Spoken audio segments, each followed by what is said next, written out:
This is the second course on symbiosis farming. This time, we will listen to the lecture of Director Kim Yong-yeon on water among external factors for plant growth related to symbiosis farming. 외부 여건 첫 번째가 물이에요. H2O. 자, 물은요, 아주 특별한 존재예요. 물만큼 특별한 게 없어요. 우주에서 독한 물질로 있는 것 중에 굉장히 많은 게 물이에요. 산소 우주에 굉장히 많아요. 수소 우주에 굉장히 많아요. 우리가 생명체가 있을 때 산소가 있어야지 생존을 한다, 어쩐다, 이런 얘기들을 하고, 그보다 더 중요한 게 어떤 별에 물이 있다면, 생명은요, 물에서 태어났고 기본 구성이 물이에요. 인체에서 수분을 40%만 탈수시켜서 60% 밑으로 내려가죠. 그러면 어떻게 돼요? 죽어요. 그래서 사람 살리려고 할 때 뭐를 하는 거냐면, 강심제라고 심장 멈추지 않는 약을 링거에다가 그 약을 넣어요. 그러면 병원에서 누워서 안 죽어요. 물만 보내도 영양제, 물, 그 다음에 심장 멈추지 않는 약, 이 정도만 해도 뇌사한 상태 사람도 그냥 식물인간으로 주구장창 버틸 수 있어요. 원하는 만큼. 물 자체는 생명의 굉장히 기본 요소예요. 그런데 이 물이 부족해지면 죽어요. 우리가 농업을 하는 건 물이 부족하게 하지 않는 정도만 하는 거예요. 물을 풍부하게 안 한다고요. 물을 풍부하게 했을 때는 얘기가 전혀 달라지는데, 물을 풍부하게 안 해놓고 농사를 지려고 하니까 뭐가 되는 거냐면 생명이 원활해지지 못하는 거예요. 그래서 물은 생명이다. 내가 어떤 생명을 많이 가지고 싶으면 물이 지겹도록 많아야 된다. 이게 1원칙이에요. 보통 물이라고 하면 0도에서 100도씨 사이를 물이라고 해요. 100도가 넘은 건 수증기라고 얘기하지만 걔도 H2O예요. 물이에요. 올라갔다가 응결되면 다시 물이 되는 거고, 자, 0도 밑으로 내려가는 건 얼음이라 그래요. 얘도 어쨌든 물이에요, 기본적으로. 그런데 물이 갖고 있는 특성이 재밌어요. 뭐냐면 모든 물질은 얼면 어떻게 돼요? 부피가 감소해요. 네. 그러니까 기체로 있을 때보다는 액체가 있을 때 부피가 감소하고, 액체로 있을 때보다는 고체로 있을 때가 부피가 감소해요. 에너지가 많으면 원자와 원자 사이를 충분히 떨어뜨리고 있는 것이고, 적당할 때는 액체 상태로 하다가 온도가 떨어져서 그 원자들이 활동할 수 있는 에너지가 줄어들면 뭐가 되냐면 고체화돼요. 근데 물이라고 하는 건 0하로 내려가면 어떻게 돼요? 부피가 늘어나요. 다른 것들은 안 그래요. 근데 이건 부피가 늘어나요. 부피가 늘어나니까 어떻게 돼요? 생명이 존재할 수 있어요. 예를 들어서 바다라던가 아니면 호수에 고기가 살아요. 그런데 얼음이 얼었어요. 그럼 그 얼음이 밑으로 내려간다. 바닥부터 얼어 올라온다면 생명체가 살겠어요? 위부터 어는 거예요. 부피가 증가하면서 비중이 낮아져서 위부터 얼기 때문에 생명체가 사는 거예요. 근데 그 얼음이 뭔 짓을 하냐 거냐면요, 에너지를 던져줘요. 발산론이라 그래요. 물 발산론이라고 하는데, 얼음이나 물이 물을 내줘요, 바깥으로. 우리 갖고 있는 특성 중에 재미있는 아이예요. 북극에 가면 이글루라고 해서 얼음집이 있어요. 딱딱한 논두를 끊어요. 얼음은 안 끊기니까 무겁고 눈들을 끊어요. 그렇게 거기다가 물을 뿌려요. 자, 그러면 얼죠. 어는데 열을 발산해줘요. 그래서 이걸로 하는 따뜻한 거. 바깥이 추우면 추울수록 얼음이 물이 갖고 있는 에너지를 전달해줘요. 농사를 지을 때 가을에, 늦은 가을에 얼기 전에 뭐를 하라 그러냐면 땅에다가 물을 충분히 뿌려놓으세요. 이렇게 제가 강의할 때 매년 얘기를 해요. 그러면 사람들이 겨울에 땅에다가 과수원에다 물을 뿌려놓으면 어떻게 돼요? 얼어 죽어. 그러잖아요. 그런데 반대예요. 뭐냐면 물을 뿌려주면 따뜻해지는 거야. 이글루처럼. 그래서 추우면 추울수록 사과나무나 과일의 뿌리가 뭘 하는 거냐면 에너지를 얻어요. 이게 물이 갖고 있는 굉장히 큰 특성이에요. 안 그러면 뭐가 되냐면 냉기가 들어올 때 뭐를 해버리냐면 몸체로 침투해 조직을 얼려버려요. 부피가 늘어나니까 깨지죠. 그래서 식물들이 북극 쪽으로 간 애들은 무엇을 하는 거냐면 겨울에 되면 물을 빼요. 세포에서. 그래서 얼더라도 버티게끔, 그리고 덜 얼게끔 영양분을 잎 같은 데 있는 걸 끌어들여서 소금물처럼 진하게 해놔요. 소금물처럼 진하게 하고 물을 빼놓으니까 잘 안 오는 거예요. 그런데 뿌리나 이런 것의 기본적인 건 뭐냐면 물이 들어가야지 뿌리를 안 상한다. 겨울에 우리가 화분 재배할 때 보면 얼어 죽었다 그래요. 화분에 말라 죽은 거예요. 대부분 분재하는 분들이 겨울에 추워서 얼어 죽었다 그러는데 말라 죽은 거예요. 소나무가 분재해서 놓으면 저기 해발 1000 몇 메타 가는데 얼마나 죽겠어요. 영하 몇십 도가 떨어져야 안 얼어 죽어요. 근데 얼어 죽었다 그러걸랑요? 안 얼어 죽어요. 물론 열대 식물이나 이런 건 얼어 죽어요. 왜냐하면 탈수하거나 이 기능이 없기 때문에. 나머지는 다 말라 죽은 거예요. 그래서 물이라고 하는 게 열을 발산한다. 수증기도 열을 발산해요. 우리 바이오나 이런 걸 할 때도 온도를 올려줘요. 100도 이상 올려주면 우리는 그냥 110도, 105도 이렇게 생각하는데 그 수증기가 갖고 있는 특성이 열을 탁 던져주는, 발산해주는 특성이 있어요. 그래서 바이오나 추출 기술에서도 중탄기 내리고 이럴 때 일기하게 걸고 이러는 게 뭐냐면 물이 갖고 있는 발산, 물이 갖고 있는 에너지를 응축했던 걸 탁 던져주고 자기는 안정되려고 그래요. 내가 열을 많이 받으면 물 입장에서는 굉장히 불안한 존재예요. 그러니 그거를 누구하고 만나면 얼른 전달해줘요. 그러면 상대편이 열을 확 올라가서 화학 반응이나 생화학적 반응을 유도하기 위해서 쓰는 건데, 이게 갖고 있는 잠열, 감춰진 열, 그 에너지를 순간적으로 딱 전달해주는 게 기본적으로 물이 갖고 있는 특성이에요. 물이 갖고 있는 특성들을 연구하다 보면 농사가 용이해져요. 최대한 실무에서는 이거예요. 말리지 마라, 이런 얘기고, 조금 더 들어가서 그거를 할 거면 연명간수는 또는 점적간수는 어떻게 작용되는지가 전혀 다른 얘기니까. 그리고 물은 뭐냐면요, 열도 뺏어가요. 존재하는 물질 중에서 0도에서 10도 사이에 있는 물은요, 열을 엄청나게 잘 뺏어가요. 물을 끓여요. 그러면 열을 먹잖아. 정말 잘 먹어요. 0도에서 10도에 있는 물은 에너지를 어마어마하게 주변에 있는 걸 끌어들여 잘 먹는데, 또 어떤 선에서는 그걸 순간적으로 탁 내려놓고. 물의 특성을 잘 보면 농업이 쉬워져요.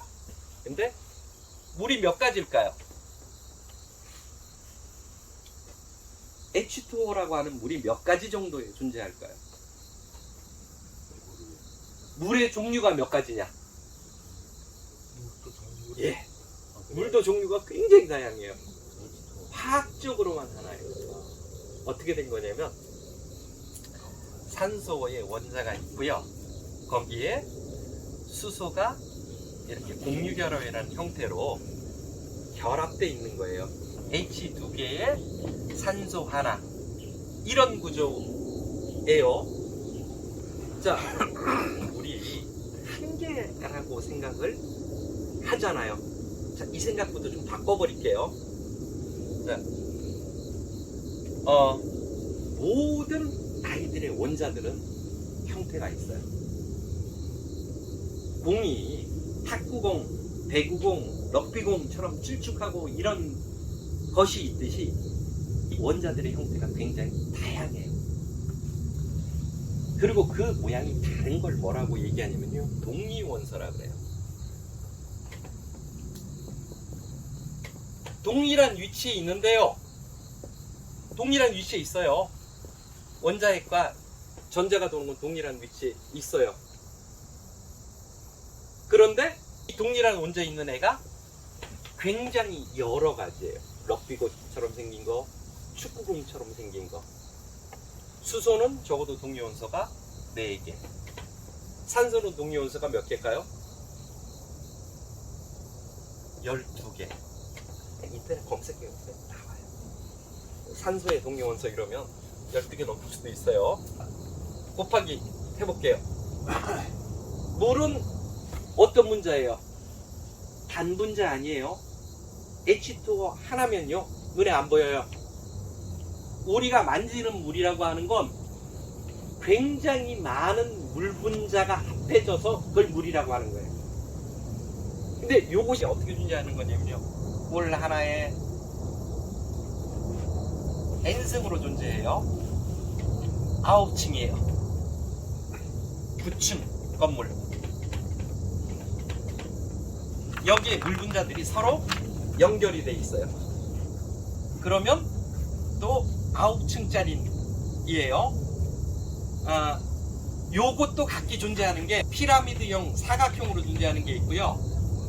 정 피라미드로 존재하는 것도 있고 직각 피라미드로 존재하는 것도 있어요. 달라요. 그래서 결과로 나오는 게 뭐냐면 얼었을 때 결합이 안 되는 거예요. 탄소처럼 정확하게 육각이면 모양새가 같으면 어떻게 되냐면 에너지가 없어보면 부피가 주는 거예요. 근데 물은 어떻게 돼 있는 거냐면 럭비공, 탁구공 이게 막 있으니까 뭐가 되는 거냐면 못 줄어드는 거예요. 그래서 부피가 반대로 늘어나는 게, 물은 특성 자체가 굉장히 다양해요. 그래서 이게 삼각형이냐 직사각형이냐 이 형태가 한 서너 가지 돼요. 그러면 4 곱하기 12 곱하기 3 정도가 물의 개수예요. 물의 종류예요. 굉장히 다양한 물이 있고 그 물은 특성이 달라요. 그래서 물이라고 하는 게 이런 거예요. 어떤 물은 생체의 구성 성분이에요. 어떤 물은 생체에서 뭘 하는 거냐면요, 대사작용을 감당해요. 또 어떤 물은 이온화라던가 이런 거에 의해서 물 흐름, 신체를 흐르는 혈액 말고 물의 흐름, 이런 것들을 조절하는 물들이 따로 있어요. 한 가지 물이 하는 게 아니고 물은 굉장히 다양한 형태를 가지고 있는 거예요. 거기다가 에너지를 흡수하고 효소가 되기도 해요. 물은 때로 다른 걸 녹여요. 예를 들어서 말라있는 애에다가 물을 집어넣어요. 그러면 어떻게 되냐면요, 녹아 나와요. 이게 차예요. 건조되어 있는 곳에다가 물을 넣고 어떻게 해요? 조금 끓이거나 따뜻한 물이 되면 그 안에 있는 성분이 녹아 나오죠. 용융되는 효소나 용융제도 작용되고 그것들이 결합해서 뭐가 되냐면 스스로 물질이 되기도 하고. 그래서 생명체는 물이 갖고 있는 특이한 특성이 생명체를 구성하는 것의 기본 역할. 아주 다양한 물이 존재하고 그 물들은 무엇을 하는 거냐면 다양한 생명활동을 가능하게 하는 존재이고, 이거는 무한히 많으면 많을수록 대답이다. 이게 농업의 첫 번째 키예요. 다 반수란 거예요. 물은 끊임없이 많이 줘라. 물이 없으면 생명은 무엇을 하는 거냐면 스스로 브레이크를 걸어놓는다. 그 브레이크가 풀려지는 건 식물 종류마다 달라서, 특히 건조지나 이런 데서 양지 쪽에서 지나간 애들은 이 브레이크를 잡고 있는 시간이 더 길어요. 이 브레이크를 어떻게 사람이 풀어주느냐가 수확량하고의 기본적인 한계예요. 그래서 이 물은 무조건 많아야 된다. 그것 중에 하나가 뭐냐면, 우리가 수경재배 같은 거 하면 수확량 굉장히 많아요. 품질을 떠나서. 왜 그러냐면 식물이 물을 무한정 필요로 하는 존재인데, 수경재배에서는 물을 무한 공급해 주잖아요. 이 물을 식물이 먹는 게요, 뿌리로만 먹는 게 아니고요, 줄기로도 먹고요, 잎으로도 먹어요. 산 꼭대기, 그러니까 우리가 고산지대 한 1200m 이상에 올라가면 수분이 건조해도 식물이 잘 자라요. 바이틈에도. 왜냐하면 공중습도가 많아요. 얘들을 뿌리나 줄기나 잎으로 빨아먹는 거예요. 특히 착생하거나 기생하는 식물들은 그런 능력이 굉장히 강해요. 그래서 지나가는 물을 포집해서 기공이나 이런 걸로도, 기공 같은 게 뭐냐면 물이 빠지는 곳으로만, 공기가 빠지는 곳으로만 생각하잖아요. 거기에는 산소도 들어가고 물도 들어가고 심지어는 뭐도 들어가냐면 영양분도 잘 빨아먹어요.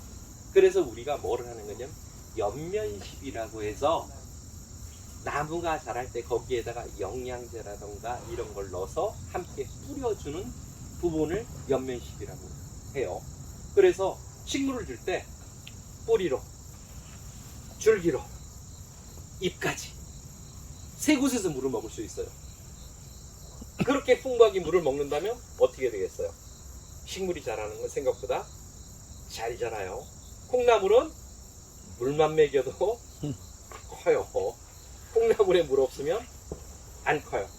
그래서 내가 키우는 작물한테 물을 어떤 방식으로 얼마큼 줄 수 있느냐, 그것을 풍부하게 주는 곳을 논이라고 하고, 내가 어떻게든 줄 수 있는 곳을 밭이라고 하고, 내가 어떻게든 못 주는 걸 산이라고 해요. 그래서 산에서 내가 물을 끌고 오면 뭐가 되는 거냐면 밭인 거예요. 그래서 내 산에 물이 나오는 양이 무엇을 결정하냐면 내가 농사를 지을 수 있는 면적.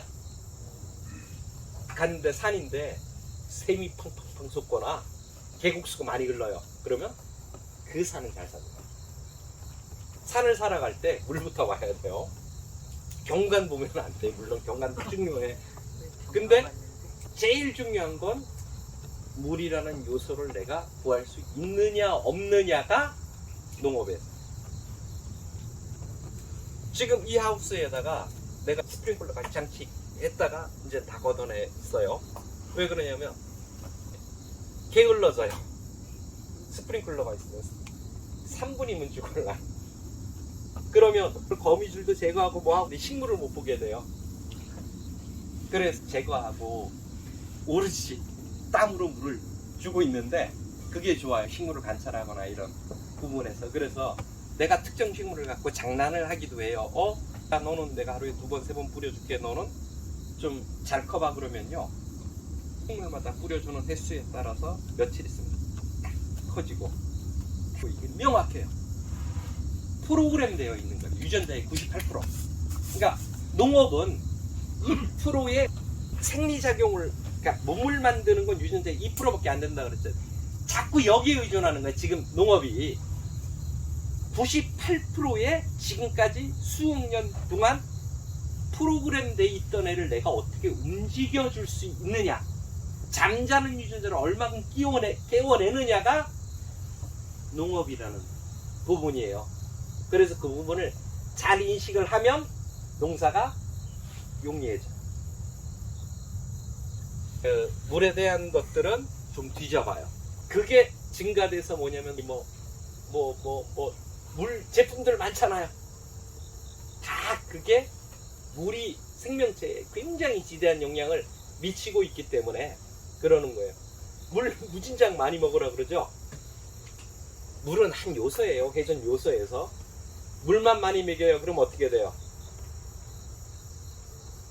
그 식물 힘 없어져요. 사람들 많이 먹으면 안 돼요. 물을 많이 먹이면 약해져. 수경재배 같은 거 물 너무 많이 먹이니까 어떻게 돼요? 내놓으면 썩잖아. 부드러. 빼놓으면 그냥 푹 쳐지고 그런 게 있어요. 그러니까 자기 방어를 위해서 물은 철저하게 식물이 배제시킨다. 없으면 죽는다. 그런데 얘를 얼마큼 컨트롤 하느냐에 따라서 이 부분에서 줄기까지를 전체적으로 조절을 하는 거예요. 어느 정도까지냐면요. 삽목 알죠? 나무의 특정한 부위를 끊어서 땅에다 꽂고 뿌리를 내리는 그걸 삽목이라고 해요. 습도만 조절해주면 새뿌리가 내려요. 습도예요. 수분이에요. 뿌리가 없는 애도 잘하는데 우리가 농사를 짓 때 뿌리가 있는 애를 못 키운다는 게 습도 조절을 못하기 때문에 못 키우는 거예요. 습도가 첫 번째요. 요소들은 이게 많아서 어려워. 이 요소가 단순하게 한두 가지면 물만 주면 농사 돼 그러면 얼마나 좋겠어요. This concludes Director Kim Yong-yeon's lecture on water, the first external element that plants need to grow in symbiotic farming. Thank you for your attention.